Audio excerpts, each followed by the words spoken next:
And you go through a doorway at that point into another state of consciousness. There are 8 or 9 stages of this. Keep that in mind for a moment, and let me introduce another metaphor to you, a metaphor in the Western framework.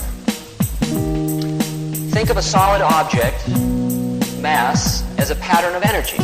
We know that. We're hip, sophisticated people. We know that. We know that though this seems solid, it is in fact a pattern of slowed down light. Just seems solid to our particular sense receptors. Now imagine if this is a pattern of energy, then light is also a pattern of energy. Sound is a pattern of energy. Thought is a pattern of energy. And what then is energy? And you get into a finer and finer form of energy because behind that one there's another one, and behind that one there's another one, and behind that one is another one. And you finally get down to the state of energy that is so fine, it is no longer unique. It's no longer unique. That is, if you think of an atom as having electrons and neutrons, and so on, protons, even the electron, which has a uniqueness to it, is made up of a pattern of these finer things. The quality of these finer things is that they are anything you can label, call it vacuum, call it space, call it ashtray, call it thought, call it emotions, call it Mars. It's all this made up of this same thing.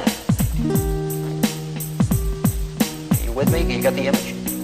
If you are now aware that behind everything there is this very fine energy, and it's all interchangeable, and it's constantly moving in and out of everything, you begin to understand that we are a solid. This is solid. It's all solid. This is made up of that energy. This is made up of that energy. That flame is made up of that energy. Tomorrow is made up of the energy. Yesterday is made up of the energy. And it's all just interchanging, and it's not unique at all. Now the next statement that is worthy of some reflection is that that type of energy, which is the finest form of energy that is, in the world of form, what's called prakriti, or many names, that very fine form of energy is an identity with, not equal to, but an identity with consciousness. Not self-consciousness, but consciousness.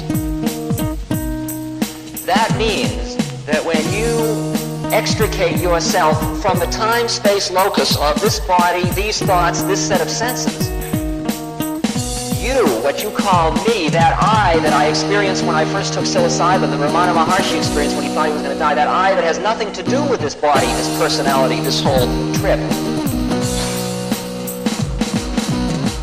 What is that? That is that energy. And it is known in Sanskrit as Sat Chit Ananda. You enter into a state of Sat Chit Ananda, and Sat Chit Ananda means absolute existence, absolute knowledge, and absolute bliss. Now that's a big one, and let me just clarify who you really are. Because you may want to know just what it means to be God. Take Ananda. That's a groovy one. Take bliss. You go surfing. You get to just that place on the wave where it's all perfect. You've just got the wave, you're just riding the place of the wave. Perfect. Yeah, right, here we are. Oh, is that good? It's that timeless moment, you're right there. You paint a picture and you get to the place where the picture is just coming out itself and it's perfect. It's just the way it's supposed to be. Yeah, right. You're doing a scientific research project and you see a relationship. Oh, wow. Yeah. You get a degree and everybody's proud of you. Oh, yeah, you get a moment of that thing. That feeling for a quick second, it's all right. Yeah. Oh,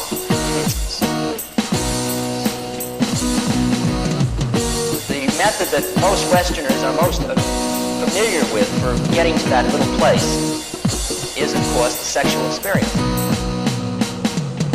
Because at the moment of orgasm, you transcend, if albeit briefly for most Westerners, you transcend your ego. And it becomes merely an experience in which there happen to be 4 legs and 4 arms and 2 heads. and movement. And you are part of an experience. And there is a moment in there when you say, yeah, oh, I just like to stay in place. You all know the place? It's called fulfillment. It's called contentment. It's called a feeling of well-being. It's called it's all right with the universe. It's called, isness. We've got lots of names for it. It's unnameable. It's a state. It's a state of being. It has nothing to do with doing. It's a state of being. It's a moment. It's an eternal moment. It's outside of time. That place which you identify with your method of getting there, or whatever your particular turn-on method is, to get you to that place. And when you say, you turn me on, or that scene turns me on, you mean it allows me to touch that place again. But the funny thing is that the place is inside of you. The place is not connected with your method. It's not out there. When you say you fall in love with somebody, it means that they are a stimulus which turns you on to that place.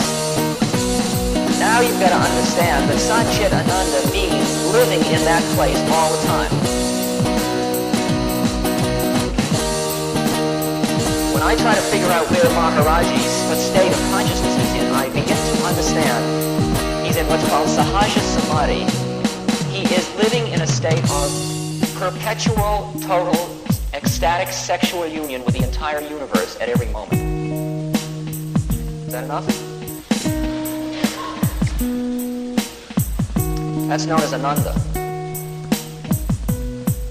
Chit, which means absolute knowledge.